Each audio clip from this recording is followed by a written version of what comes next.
History books often summarized Africa in paragraphs, but Africa's resistance was written in people, in names that refused to kneel. When the slave trade intensified along the Gold Coast, a woman stood unshaken, Yaa Asantewaa. She did not inherit a throne. She inherited a crisis. When British officials demanded the sacred golden stool of the Ashanti, chiefs hesitated. Yaa Asantewaa did not. She rose and declared that if the men would not fight, the women would. War followed, not because she sought violence, but because dignity demanded defense. Far south, in the lands of the Zulu, another leader reshaped military resistance, Shaka Zulu. He transformed scattered clans into a formidable force. He redesigned tactics. He reorganized discipline. He proved Africa was not passive, it was strategic. In East Africa, spiritual conviction fueled rebellion. Mekatilili Menza stood before colonial authorities and invoked ancestral oaths. She mobilized the Giriama people through sacred tradition. They exiled her. She escaped.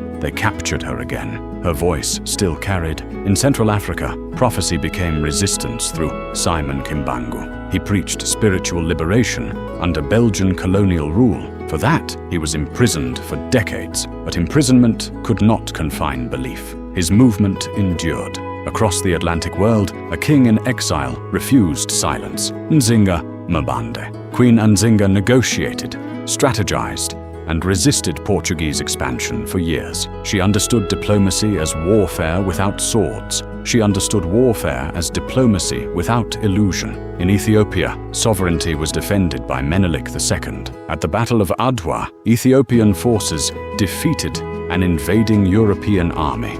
It was more than a victory. It was a declaration Africa could defend itself. And then came the voices of modern liberation. Kwame Nkrumah declared that independence for Ghana meant nothing unless it was linked to the total liberation of Africa.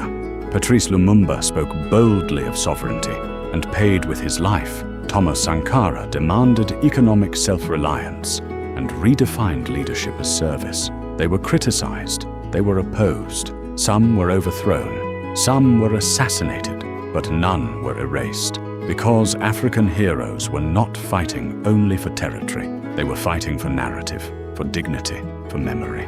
The untold truth is this: Africa's history is not a story of silence. It is a gallery of courage, and the names they tried to erase are the names shaping the future.